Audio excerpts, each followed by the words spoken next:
Bienvenidos hermanos y amigos al estudio de la palabra de Dios. Qué bueno es volver a reencontrarnos. Y en esta oportunidad queremos mirar y considerar el capítulo 6 de Juan, de los versículos 16 al 21.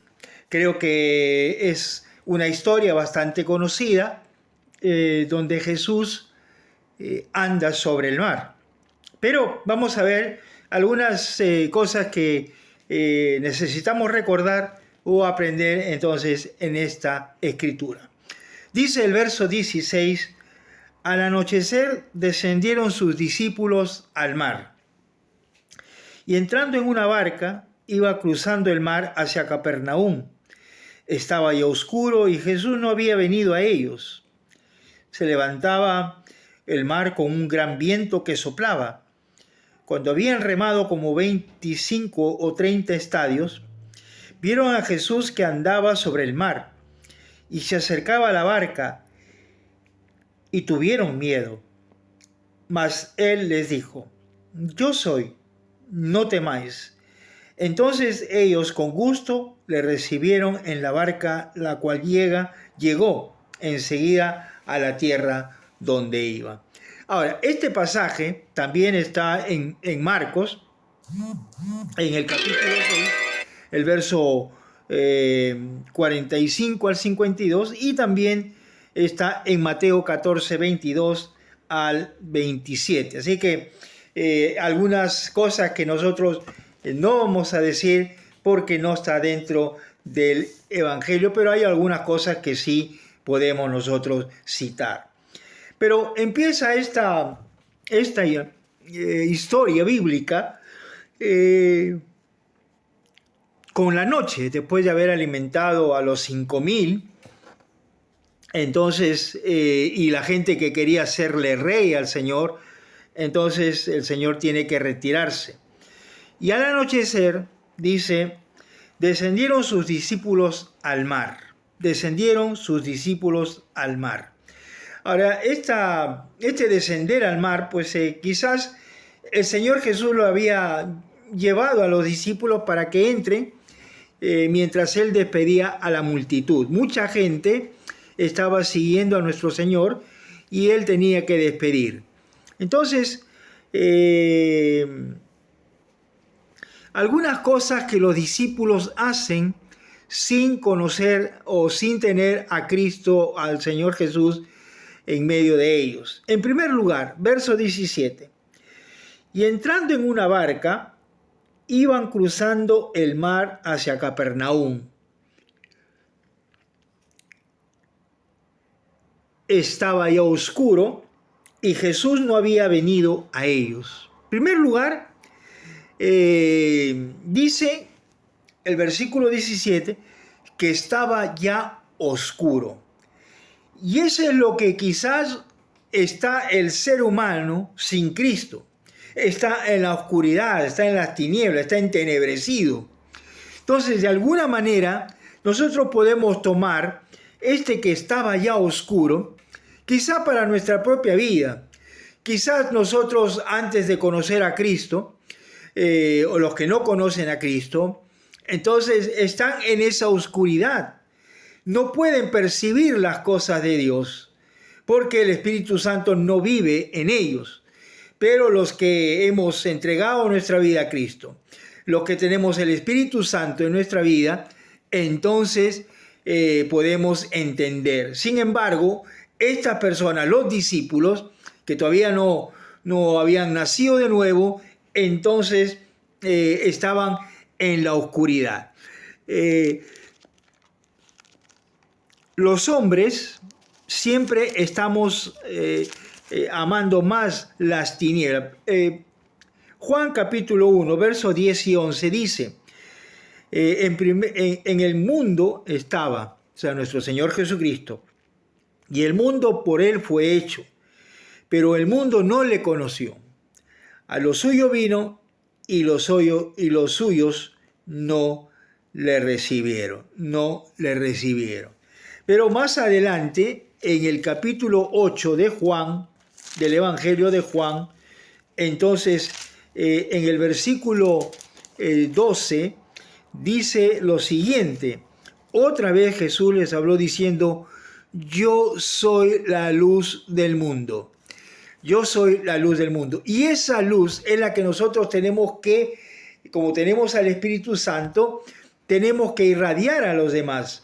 Por eso en Mateo el capítulo 5, es cierto que habla que nosotros somos la luz del mundo. Dice verso 14, vosotros sois la luz del mundo. Una ciudad asentada sobre un monte no se puede esconder.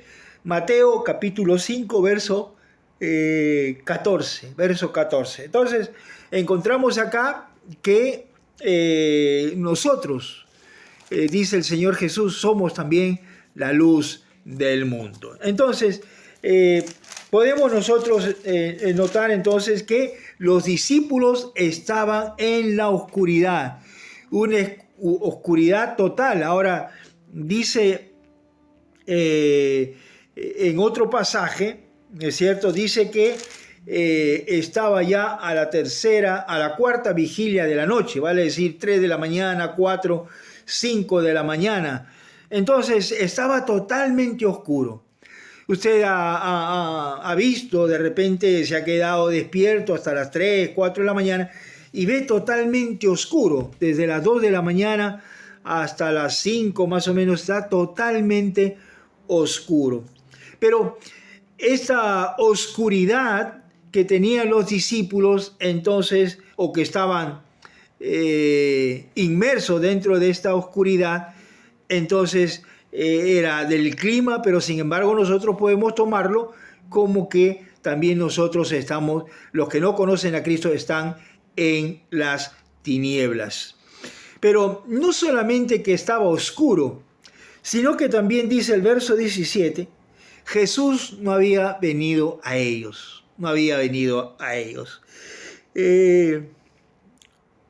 Jesús no estaba con ellos, Jesús los había despedido y ellos se fueron, porque mientras Jesús estaba despidiendo a la multitud.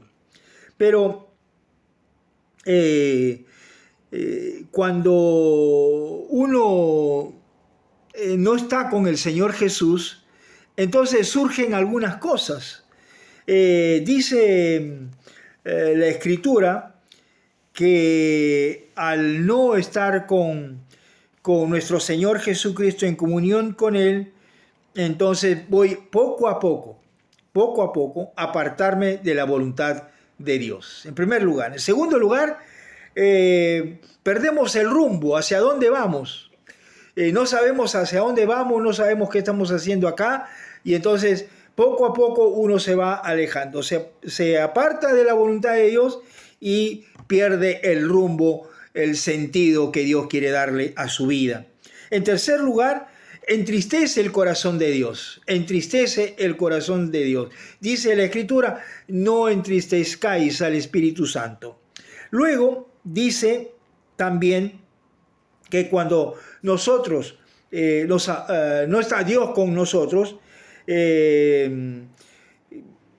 se corrompe nuestro hombre interior, se contamina nuestro hombre interior, porque vamos absorbiendo cosas de este mundo. Perdemos la protección ante cualquier ataque del mundo, perdemos la paz y el gozo, caemos en confusión y finalmente en el desaliento. Entonces son cosas que vemos nosotros en la Escritura, que todo eso acontece. Por ejemplo, cuando nos apartamos de Dios, dejamos de orar. Sin embargo, nosotros conocemos ese texto de 1 Tesalonicenses 5:17, orad sin cesar. Pero cuando nos apartamos de Dios, dejamos de orar. Segundo lugar, dejamos de leer la Biblia. Sin embargo, en el Salmo 119, en el versículo 105, texto bastante conocido por nosotros, dice la Escritura, lámpara es a mis pies tu palabra y lumbrera a mi camino. Vale decir entonces que cuando estamos alejados de Dios, entonces dejamos de orar, dejamos de leer la Biblia. En tercer lugar, encontramos cualquier excusa para no asistir a la iglesia. Sin embargo, Hebreos 10:25 dice, no dejando de congregarnos como algunos tienen por costumbre. Así que mire todo lo que acontece cuando nosotros nos alejamos de Dios. Dejamos de orar, dejamos de leer la Biblia, encontramos cualquier excusa para no ir a la iglesia. Te emocionas más al escuchar temas de actualidad que temas de la palabra de Dios. Entonces, le damos más énfasis a lo que otros dicen y no a lo que Dios dice en su palabra. Y también otra de las cosas que nosotros vemos cuando nos hemos alejado de Dios es que tu novio o tu novia no es cristiano, no es cristiana. Entonces, ¿por qué? Porque ¿qué yugo hay? ¿No es cierto? ¿Qué yugo desigual se puede unir? Es imposible que esto pueda suceder. En algunos casos extremos, ¿no? Dios en su soberanía puede obrar, pero no es nuestra responsabilidad elegir un novio o una novia que no sea creyente.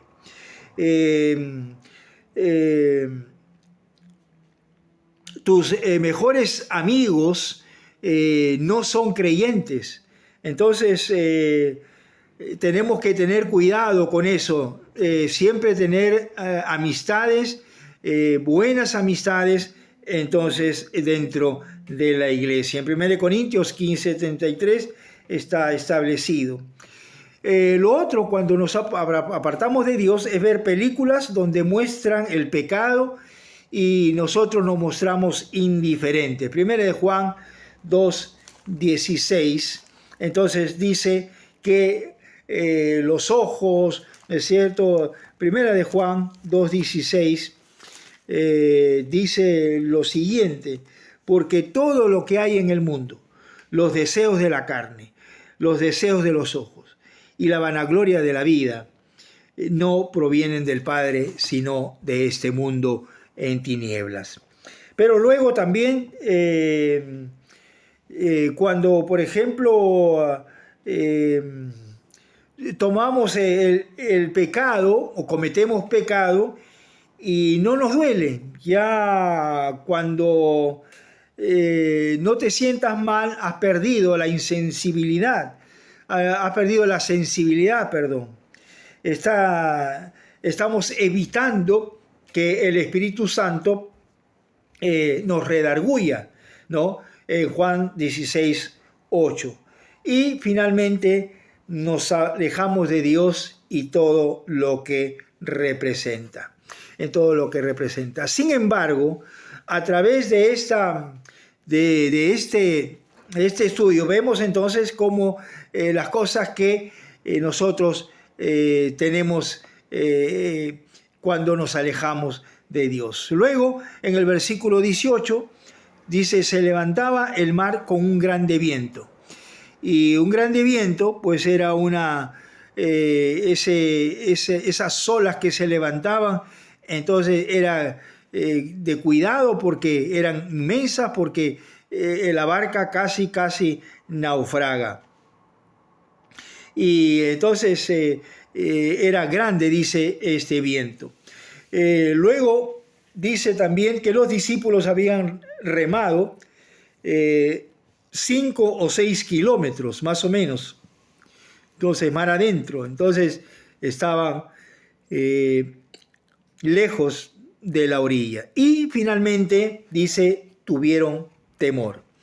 Temor, sin embargo, ellos eran pescadores, muchos de ellos, ¿cierto? Sin embargo, no podían hacer absolutamente nada. Sin embargo, a pesar de todo esto, nuestro Señor Jesucristo les dice en el versículo 20, yo soy, no temáis, no temáis. Esas palabras fueron suficientes para que los discípulos dejaran el miedo y lo recibieran con gozo. Con gozo, es cierto, con gusto, dice el verso 21. Entonces ellos con gusto le recibieron. Entonces, gozosos de que Jesús estaría con ellos. Y por último, llega enseguida a la tierra a donde iban. Es la intervención de Dios en el ser humano caído, apartado, sin conocer a Dios. Entonces, donde nuestro Señor Jesucristo irrumpe en nuestra vida de alguna manera, entonces nos dice: no temáis. Nosotros haciendo el esfuerzo netamente humano, haciendo cosas que de repente nosotros sabemos cómo hacer y todo, sin embargo, la intervención de Dios es importante considerar. No solamente es narrado, como decíamos, en Juan, sino también en Mateo y en Marcos. Así que si usted quiere profundizar, vaya a los textos entonces en Marcos y Mateo y podrá tener un completo escenario de las cosas que los discípulos pasaron en esta travesía. Que Dios los bendiga a cada uno de ustedes. Nos vemos la próximo video y será hasta pronto. Que Dios los bendiga.